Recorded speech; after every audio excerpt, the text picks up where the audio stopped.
our civilization is not going well. A lot of loss is already on course. You do keep pointing about what's wrong with the current system. It means we have to rethink everything. But why? Why? That ground comes from life itself. Open up our curiosity. Ele é uma mudança dos sujeitos que têm direito a imaginar, né? Looking at the individual as multidimensional. That our nature is to flourish, our nature is to blossom, to be as great as we can.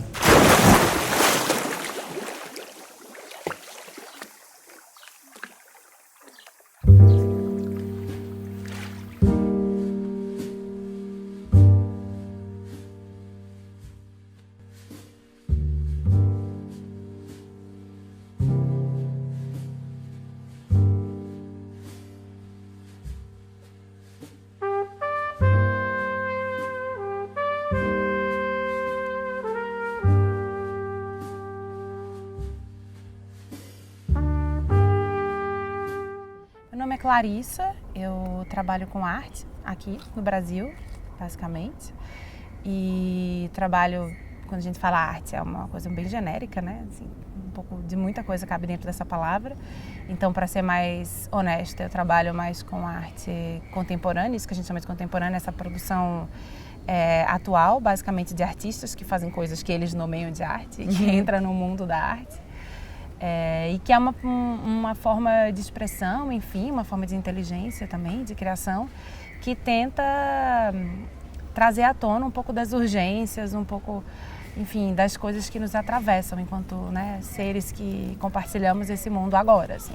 Então é um conjunto de trabalhos muito diversos, assim, de linguagens bem diferentes entre si, mas que em comum tem, eu acho que esse senso de responsabilidade e de urgência diante do agora, assim, e essa clareza de que todo corpo é um corpo situado em algum lugar, em algum tempo, né, com algum repertório específico, sem tantas ambições de ser universalista, de dar conta, né, de uma narrativa supra-geral de toda a história. A gente vem de uma mudança de perspectiva de macro-histórias e de a história era contada, ou a história oficial era contada por poucas pessoas, né, e tudo mais. E como que a arte abre outros lugares de poder, talvez para as micronarrativas, né? Assim, como é que você vê isso? E até pontuando um pouco a diferença, né, que você estava contando pra gente entre arte e processo de criação, né? A arte, ou o mercado de arte, ou as instituições artísticas, e o artista, e o fazer artístico, e a criação. Essa é uma pergunta legal, porque assim, a arte, isso que a gente chama de arte, ela, se a gente descola um pouco do agora e pensa historicamente, voltando a alguns séculos, na verdade, ela teve um papel fundamental na construção desses imaginários hegemônicos, assim, né? Tudo que a gente herdou de imaginário, a gente herdou de algum jeito por meio de grandes pinturas históricas, de pinturas encomendadas pela monarquia ou pelo clero, enfim, as grandes oligarquias, desde o ponto de vista eurocêntrico, né? Que colonizou o mundo inteiro, imperialista, e enfim, arquitetura, né? Também. Arquitetura, enfim, na música, né? Em tudo. E a arte, ela, ainda que hoje a gente fale dela, ou a gente, talvez mais do que falar, a gente gostaria de poder falar dela de um ponto de vista de resistência, né, enfim, de alternativa a todos esses processos muito hegemônicos, muito violentos, né, em relação às subjetividades, ela, na verdade, é muito parte de uma engrenagem de construção desse estado atual das coisas, né, assim, Não à toa, quando a gente vai pensar a história das colônias, né, enfim, de todos os territórios e povos que sofreram pela colonização, a gente tem basicamente que lidar com a iconografia, com o imaginário criado pelos colonizadores, né, por meio da arte. Então, a arte hoje passa por um processo muito profundo, né, de se entender como peça-chave do processo de colonização de tudo, das ideias, da subjetividade, né, da natureza, dos territórios, dos povos, enfim, dos modos de existir, de modo geral. E a partir daí tentar descolonizar aquilo que lhe parecer estratégico, necessário, urgente, politicamente eficaz, enfim, aí, claro, e as muitas disputas em torno disso. Isso é muito curioso porque essa narrativa, digamos assim, que eu resumi aqui, que é uma narrativa social da arte, ela é muito concreta, mas ela coexistiu ao longo do século XX com essa outra narrativa da arte como uma coisa emancipatória, libertária, né? Enfim, que nos ajuda a nos realizar enquanto sujeitos, né? Enfim, que nos empodera contra as diversas formas de violência, né? Contra as nossas subjetividades. E isso não é irreal, é verdade. A arte, de fato, ela opera nesse lugar, né? Porque ela é um exercício de criação. E a criação e a imaginação são isso, fundamentalmente, né? E a arte, sendo isso, é também, né?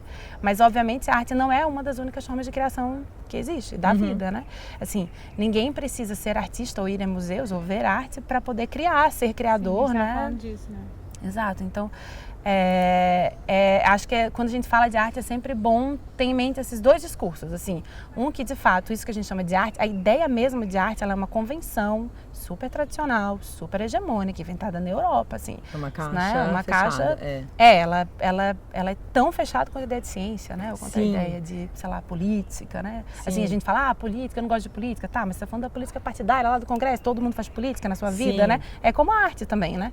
Assim, a gente, talvez, quando a gente pensa em esportes, fica mais fácil de entender, porque no Brasil todo mundo joga futebol, pratica futebol e beleza, e ninguém precisa ser jogador de futebol mas artista tem isso, né? Não, só pode fazer arte quem é artista, né? Então você não tem essa liberdade, né? Que curioso, né? Porque é um campo de tanta liberdade em vários sentidos e você não tem essa liberdade de transitar com tanta facilidade, né? Para se nomear, estou fazendo arte, estou criando. Não, Mas isso não foi, isso foi construído historicamente, né? Esse é um socialmente direito construída, saqueado, né? A arte saqueou esse direito, essa é a minha perspectiva, há quem discorde. Mas a arte, eu acho, essa arte que a gente chama de arte, quase com a maiúscula, essa convenção, a arte que ocupa os espaços hegemônicos nos museus, né? Enfim, que tem essa figura do artista que faz a arte, que é exibida nos lugares de arte, enfim. Ela de algum jeito monopolizou, né, esse lugar do sensível e da criação. Né? Então, de um lado a gente tem a sorte, o privilégio de poder ter pessoas que têm suas vidas e gerações dedicadas a pensar a linguagem. E isso é muito importante, porque a gente sabe que a arte não se cria assim, não é uma coisa que sai de dentro e pronto, está pronta, tem muita elaboração, né, como tudo na vida.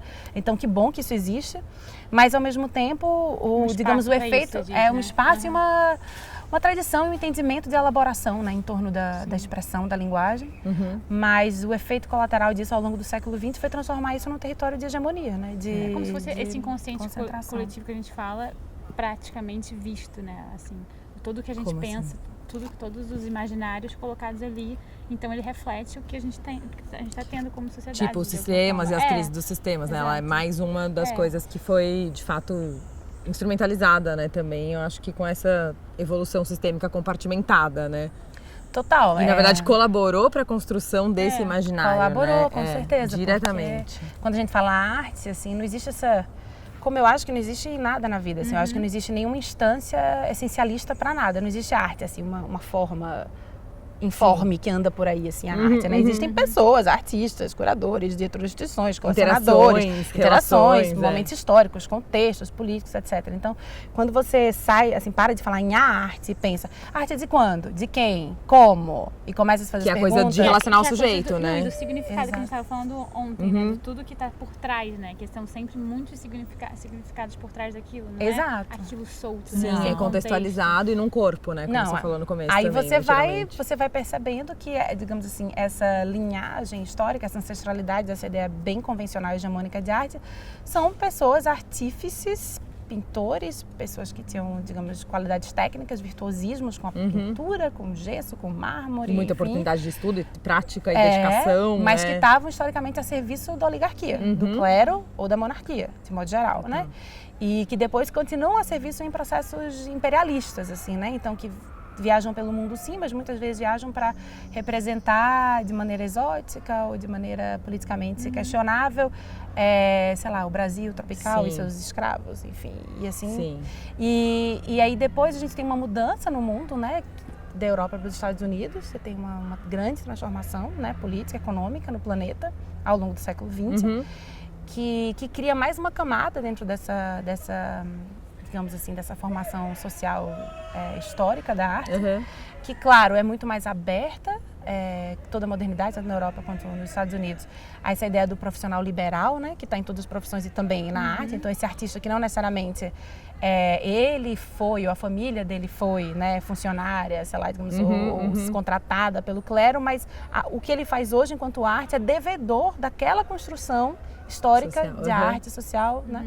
Então, isso significa basicamente que artistas não são negros, não são pobres, não são indígenas, né? Historicamente, o estereótipo do artista é um homem branco, europeu e mais recentemente norte-americano. E esse modelo é ainda muito forte. E ainda, a gente replica até nas Américas o perfil, né, em geral. Coloniza o nosso pensamento. E a gente está nesse momento de desvencilharmos, né, disso. Mas para que talvez esse novo lugar do artista, do fazer, do criar, possa nos ajudar a figurar e a imaginar e criar o imaginário, na verdade, né, que sustenta um outro lugar de mundo. Não, com certeza. Mas eu acho também que além disso, esse jeito de imaginar, ele não é só uma mudança no jeito de imaginar, ele é uma mudança dos sujeitos que têm o direito a imaginar, né? Assim, a gente não muda o jeito de imaginar.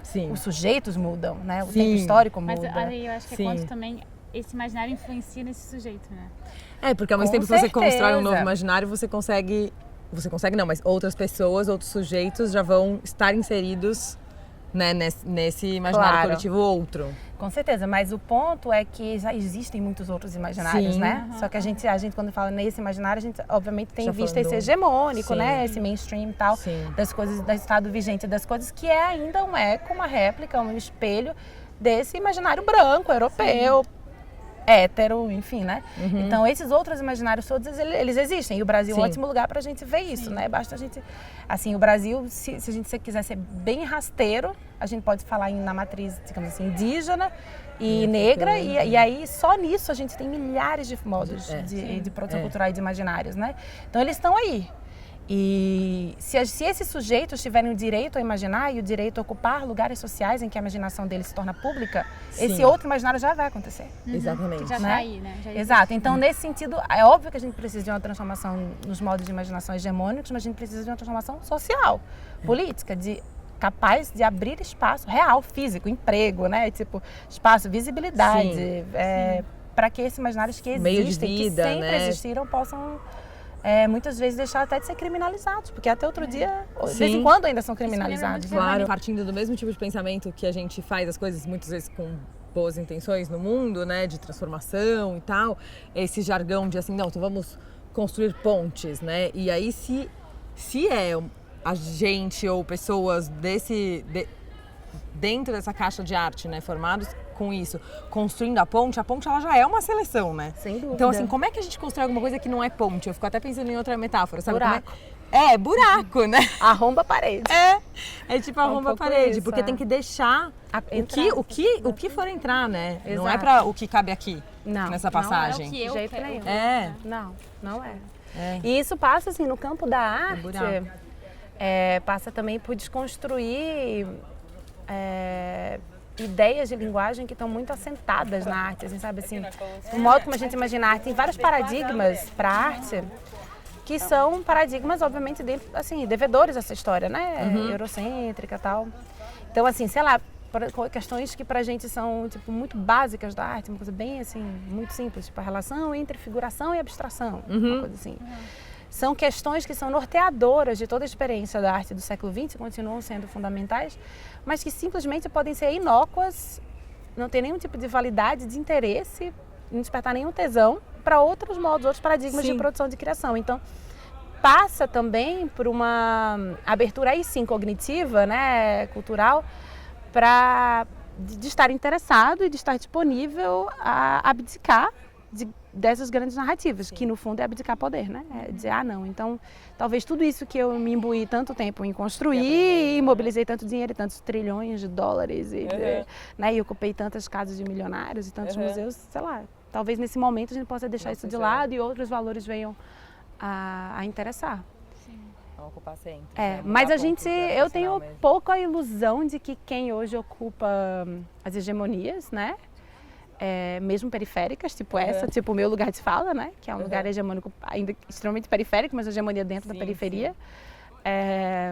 que eu tenho um pouco a ilusão de que haverá um movimento, digamos assim, interno, autofágico dessa própria hegemonia de abrir espaço. Eu acho que é mesmo um processo que vem de fora, vem a contragolpe, né? Vem assim como uma violência contra essa hegemonia que, além de tudo, é pacifista no seu discurso, né? De tipo assim, né? Que tu fala, não, mas por que você está sendo tão violento ao questionar o fato de você não estar aqui no meu lugar, né? Nós estamos aqui abrindo portas, né? Exatamente, então vamos transformar a sociedade, sei lá, esse tipo de coisa.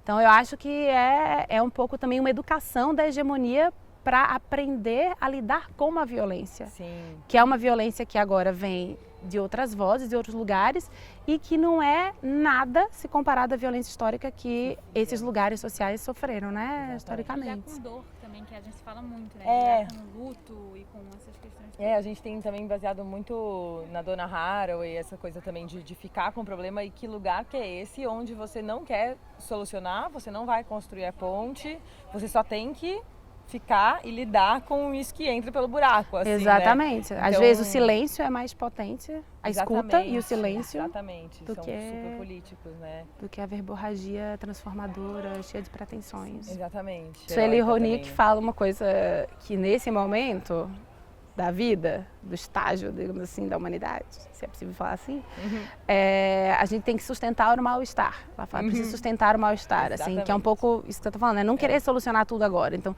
sustenta o mal-estar e abrir espaço cognitivo, psíquico, emocional, social, político, para o mal-estar ser levado à sua instância mais radical e produtiva, porque ele precisa chegar no máximo. Se ele for solucionado agora, de novo, ele não... Né? Ele não traz as grandes revoluções que ele pode vir a trazer. Então tem uma coisa que eu acho que assim, é um pouco educarmos-nos enquanto artistas, enquanto pessoas que trabalham a arte, a olhar para tudo isso e educar esse corpo, essa subjetividade, a saber também como receber, como acolher e como responder ou não responder essas violências todas, assim, sabe? Porque quando você é peça de uma hegemonia, primeiro você tem que tomar consciência de que você é, né? E você não vai tomar uma autoconsciência, é uma outra força que te faz se perceber nesse lugar. Então é preciso o tempo inteiro estarmos nos relacionando com essas forças e deixar essas forças operarem. E eu acho que não tem como operar sem violência. Acho que a violência é parte, é produtiva, sabe assim? E isso aqui é novo para todo mundo. Mas também tem uma sensação de que assim, se você for maleável, né, até com a violência, é muito mais provável você estar nesse outro novo corpo coletivo de outra forma do que se você for resistência, exatamente, né, porque aí você estava sendo conservador, reacionário. Exatamente, então é essa maleabilidade na violência. Eu fico pensando um pouco nessa imagem, assim, né, tipo, se alguém te empurra, se você vai, você tem mais chance de continuar. Exatamente. Do que se você fica que nem uma pedra, né? Exatamente. Tipo, exatamente. Você cai pra trás em algum momento, você mora pisando na sua cabeça, sabe? Como você imagina, assim, a arte ou a criação num mundo bem menos oprimido, bem menos hegemônico? Eu imagino a arte menos arte, assim, com menos necessidade de se autodenominar arte, de se distinguir enquanto arte. Eu imagino a criação muito mais contaminada, capilarizada e mais livre e mais no exercício diário mesmo de todo mundo, como os vários modos de experimentação e de manutenção de tradições também. E menos a arte, sabe? Assim, eu acho que quando eu penso no que eu acharia maravilhoso para o futuro da arte, para mim é sempre ser menos arte. E ser mais criação, estar mais fora dela, entendeu? Como muitos modos de vida mais ancestrais e tradicionais fazem, né? Isso, e como muitos artistas também já quiseram. Uma pessoa faz os potes, que poderia ser classificado como um processo de criação, outra pessoa faz as vestimentas e as coisas vão se... Os Guarani, por exemplo, eles não têm arte, grandes povos, né? Grande parte dos povos ameríndios não tem uma ideia, não tem essa palavra arte, né? Não tem isso desse jeito. Como não tem natureza também. Né? Como não tem natureza, como não tem amor, por exemplo. Para os Guarani não tem amor, né? Não tem essa ideia de amor. A gente que né? Então é muito legal, muito importante, muito produtivo, né? Pensar desde essas outras perspectivas e pensar que essas coisas que parecem tão resolvidas e tão rígidas e tão cheias de raízes e tão densas, tipo arte, pra gente são construções históricas e como qualquer construção histórica vão se transformar, vão sofrer rupturas paradigmáticas e podem vir a dissolver, sei lá. Tem um sociólogo, Gessé Souza, daqui do Brasil, que ele fala que a gente vive, eu não sei se o agente que ele tinha em mente era o Brasil, era o Ocidente, enfim, já não me lembro mais, uma ferida narcísica fundamental, que é o fato de que a igualdade é o nosso maior valor, assim, é o que a gente mais valoriza, a igualdade é o grande paradigma, mas ao mesmo tempo a gente distingue tudo, hierarquiza tudo, seleciona tudo, separa tudo, né, pensa em níveis diferentes, cria... Categoriza, então, como é que opera um sujeito que é movido por uma operação, né, que tudo quer diferenciar, mas que tem na igualdade o seu maior valor, assim, como é que... Sim. E ele fala que isso é uma ferida narcísica, assim, é uma ferida do sujeito, assim, a gente não consegue, enfim, não sabe como lidar com essa contradição. E a gente criou um sistema onde a gente vive que, de fato, pende mais para o outro lado. E aí você vai falar com as pessoas individualmente, muitos dos desejos são similares, né? Mas, assim, esse sistema também foi desenhado, né? E a gente sustenta ele com a nossa visão de acreditar, né? Em como o que é valorizado e tudo mais. E a gente teve um momento importante no mundo de reconhecimento e valorização das diferenças, né? E, enfim, o entendimento de como lidar com as diferenças, principalmente culturais, né? Mas, ao mesmo tempo, quando essas diferenças se tornam muito mais radicais, né, morais, assim, até tipo, entre tolerância e intolerância, esse tipo de coisa, a gente não sabe ainda, né? A gente não sabe. E nos momentos em que isso aconteceu com mais radicalidade na nossa história recente, tipo no Brasil, parece que a gente meio que deixou embaixo do tapete, assim, tipo, o Brasil viveu uma ditadura e a gente não encarou a ditadura, assim, o fato, né, assim, a Comissão da Verdade foi outro dia, ninguém tem acesso a nada, ninguém estuda direito na escola, não tem, né, tudo meio que por baixo dos panos, então essas grandes feridas não encaradas e não elaboradas, não trabalhadas, voltam de novo como incapacidade, é como a gente perdeu uma oportunidade de aprender, né, com o que nós mesmos vivemos, assim. E daí a importância, de novo, do tempo de hoje, a gente realmente ficar no cerne do problema, né? Porque a gente olha pra trás e fala, bom, a gente não ficou, a gente não lidou, a gente não falou sobre, a gente um dia virou a página e fingiu que foi embora. E muitas dores individuais, mas menos processo de dor coletiva, né, consciente, assim. Esse paradigma da democratização da arte, ela é muito forte ainda, assim, de que os artistas produzem, a elite da arte produz e democratiza para o povo, né? O acesso. Democratiza o acesso. Então, assim, isso louco, é muito forte ainda nas instituições, assim. A perspectiva de uma democracia cultural, que é a democracia dos espaços de poder dentro da cultura, de quem tem voz, de quem tem visibilidade, ainda passa ao largo da... E a esmagadora parte das instituições. Mas... Muito bom, obrigada. Obrigada. Foi ótimo.